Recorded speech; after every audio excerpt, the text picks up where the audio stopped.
There is linguistic evidence that ties Mesoamerica to the Near East as well. Okay, and I want to read directly from this slide about this particular face. Because this slide, if I remember correctly, is a dedication to the god Baal, which was an ancient Sumerian or Phoenician deity, which is where you get the names Bay and El from, that most of the Moors use. Okay? And the caption on the picture talks about his lock-like afro hair and the radiant energy that symbolizes this deity. But of course, again, the deity with the cornrow afro look and the radiant energy definitely looks like, to me, looks like us. Okay? All right. So what do these people call themselves? Because there's a lot of communication about that. Are we Anasazi? Are we Cherokee? Are we Iroquois? Are we Yamasee? Where did the people come from and what name did they use for themselves? Okay, now this is a comparison between the alphabet that's also made in America BC. It's called a Libyan alphabet, which is a form of ancient Arabic. But the symbols or letters are different, okay? And it says Libyan alphabet signs appearing on the tablet from Orient, New York, compared with other Libyan alphabets. They always told us that the Indians didn't have languages. I guess that the lexicographers wanted to hide who was actually the people by hiding their languages. The Libyan text of the alphabet is given on page 270 with a translation. The phonetic rendering of the lower section of the tablet, left to right, is Debet Tamir Was, vessel from Egyptian dominions, and the top line reads Ta Depet, this ship.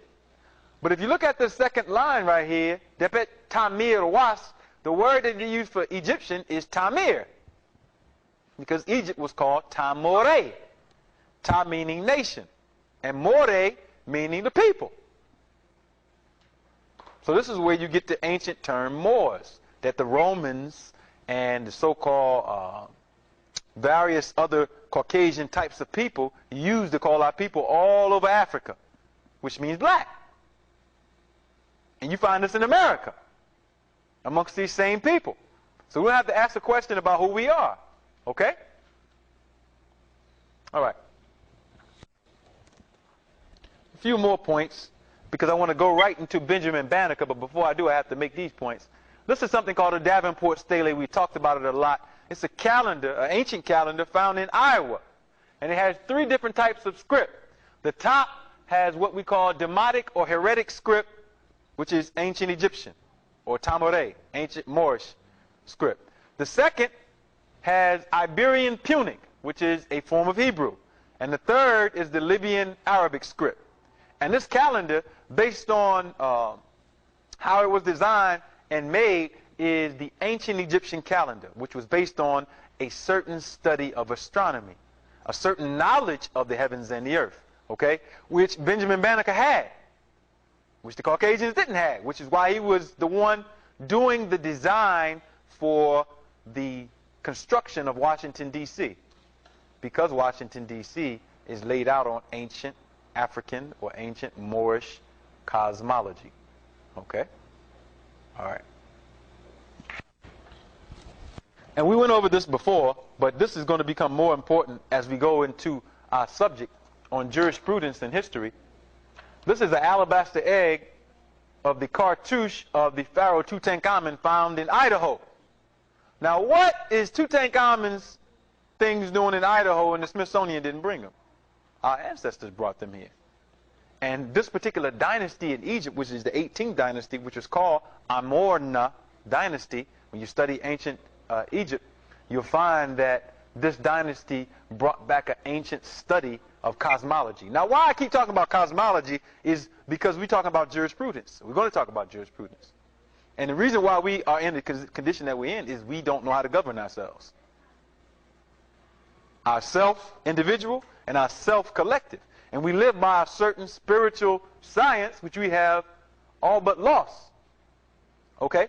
So I'm mentioning this particular dynasty of people because they were the reinitiators of this information in Egypt, after they had lost it in Egypt. All right. This is another inscription found. And this is interesting because it's going to lead right into our subject again on our people introducing these people to certain information. This is Jesus ben Maria, Jesus the son of Mary, a petroglyph recorded by Professors Heiser and Baumhoff, and this is from America, BC as well, from a site discovered by Professor Julian Stewart at his site 41 in Inyo County, California. Although the inscription refers to Jesus, the phrase son of Mary is found in several surahs of the Quran, so the text may be Muslim. A Christian might be expected to have written Mary was the mother of Jesus or Jesus was the son of God. This text, deciphered by Fell and confirmed by competent Arab scholars, has been dismissed by one of the archaeological journal as an obvious attempt by Fell to appeal to the religious. So basically what they're saying is, Barry Fell is the man who wrote this book that I pulled some of this information from. And what he has done is he has proven that the people of Northern and West Africa and Central Africa were the true founders of civilization in the North, Central, and South Americas. No one came over the Bering Strait. The Bering Strait was an invention, and we have documented where the invention came in a script called Ulum script that was placed amongst the Delaware Indians by a Caucasian, which is why most of our people believe they came from the Bering Strait. All right. I'm going to lead right into the subject matter. This is another text that we've used before. And the reason why I'm mentioning this is because I want to show that these Masons that came over here were initiated by our black ancestors on this ground. Okay? And we'll show who we are and why, you know, this subject is so dealt with so delicately. Abbreviated version of the Ten Commandments written in the form of Phoenician or early Hebrew script showing Greek influence. It is inscribed by scraping off the dark desert varnish to disclose the lighter bedrock beneath, and has changed little, if any, during the past century. It is located at Los Lunas near Albuquerque, New Mexico, and has been the object of study by the late Professor Robert Pfeiffer. So here in New Mexico, you also have these ancient Phoenician writings, which have Greek influence because we are the founders of the Greek language, showing the Ten Commandments. Okay?